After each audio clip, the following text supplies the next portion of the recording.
संसद में वक्फ board bill पेश हो गया है और भारत को एक और काला कानून से मुक्ति मिलने वाला है। लेकिन इस बिल का विरोध करने वाले वे लोग हैं जिन लोगों का अगर नाम बता दिया जाए तो शायद जो है आप लोग उन लोगों से नफरत करना शुरू कर देंगे।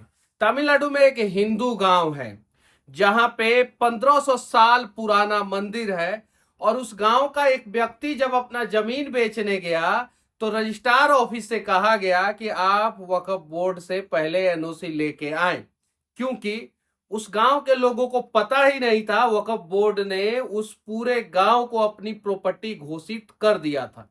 वक्फ बोर्ड में जो है समय समय पे अमेंडमेंट होते रहा और लगभग आजादी के बाद 44 बार अमेंडमेंट हुआ।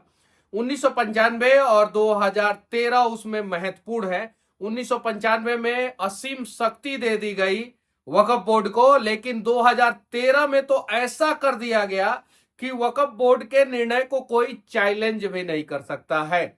और वोट बैंक की राजनीति के चक्कर में डॉक्टर मनमोहन सिंह की सरकार ने 2013 में लगभग 123 से ज्यादा संपत्ति सिर्फ दिल्ली में वक्फ बोर्ड को दे दी।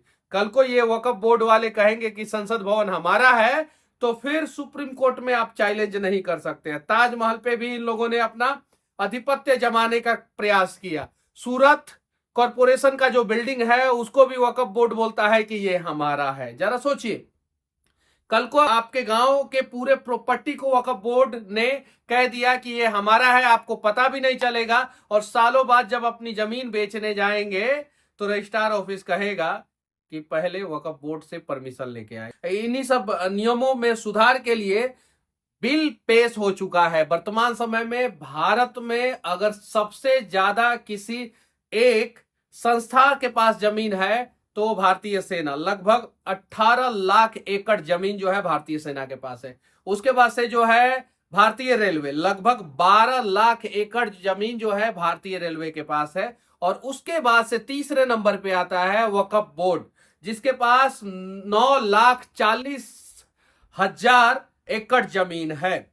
और ये 9,40,000 एकड़ जमीन जो है लगभग 8.5 लाख करोड़ रुपया होता है। अगर बिहार का बजट देखा जाए तो 2.5 लाख करोड़ रुपया बिहार का बजट है, यानी बिहार के 3.5 साल के बजट के बराबर जो है वक्फ बोर्ड के पास जमीन है। और धीरे धीरे ये जमीन बढ़ते जा रहा है।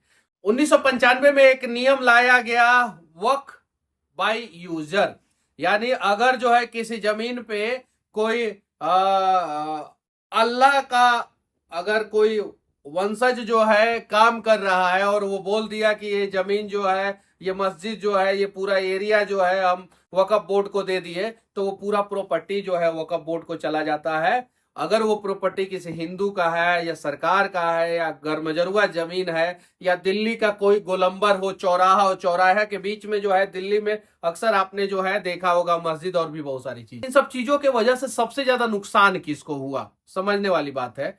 अगर हम समझे तो इन सब चीजों से जो है हिंदुओं को तो नुकसान हुआ ही हुआ, साथ में मुसलमानों को भी नुकसान हुआ, क्योंकि इन प्रॉपर्टियों का इस्तेमाल जो है मुस्लिम को बेचने वाले मुस्लिम के ही नेता ने अवैध तरीके से किया।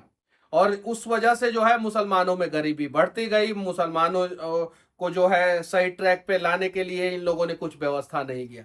लेकिन डर किसको है इस वजह से? इस वजह से सबसे ज्यादा डर है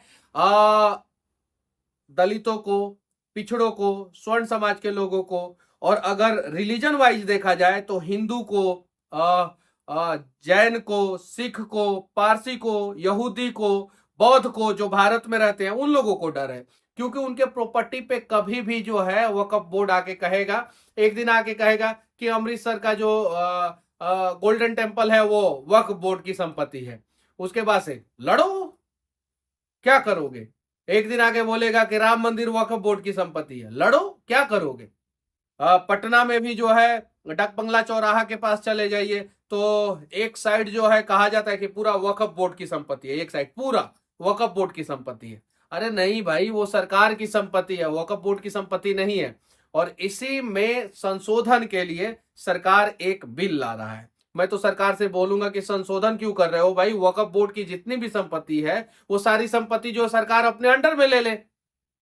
सरकार अपने अंडर में ले ले और उन सारे जगहों पे जो है यूनिवर्सिटी बने, कॉलेज बने, उन सारी जगहों पे हॉस्पिटल बने, उन सारे जगहों पे जो है आर्मी का बेस कैंप बने, पुलिस का बेस कैंप बने, उन सारे जगहों पे, उन सारी जगहों पे म्युनिसिपल कॉर्पोरेशन की बिल्डिंग बने, उन सारे जगहों से जो है सड़कें पास हो। सरकार को संशोधन नहीं करना चाहिए, सीधे जो है ये पूरा वक्फ बोर्ड को जो है डिसमेंटल कर देना चाहिए और इस वक्फ बोर्ड पे जो है बुलडोजर चला देना चाहिए और वक्फ बोर्ड की पूरी संपत्ति जो है सरकार को अपने अंडर में ले लेना चाहिए।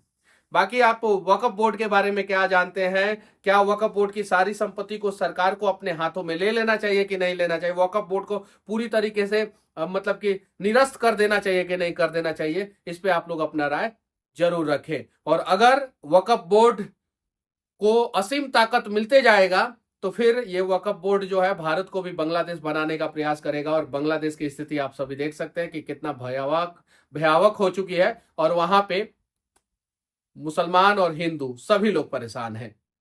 अगर ये वक्फ बोर्ड ज्यादा ताकतवर होगा तो भारत को पाकिस्तान बनाने का प्रयास करेगा और फिर यहाँ के लोग जो है आटे के लिए जो है दर दर की ठोकरें खाएंगे, फिर यहाँ की इकोनॉमी अर्थव्यवस्था चौपट हो जाएगी। इसीलिए वक्फ बोर्ड के पूरे संपत्ति को भारत सरकार जो है अपने अंडर में ले और वक्फ बोर्ड को जो है पूरी तरीके से निरस्त कर दे। इसमें कोई संशोधन करने की जरूरत नहीं, पूरी तरीके से निरस्त कर देने की जरूरत है। जय हिंद।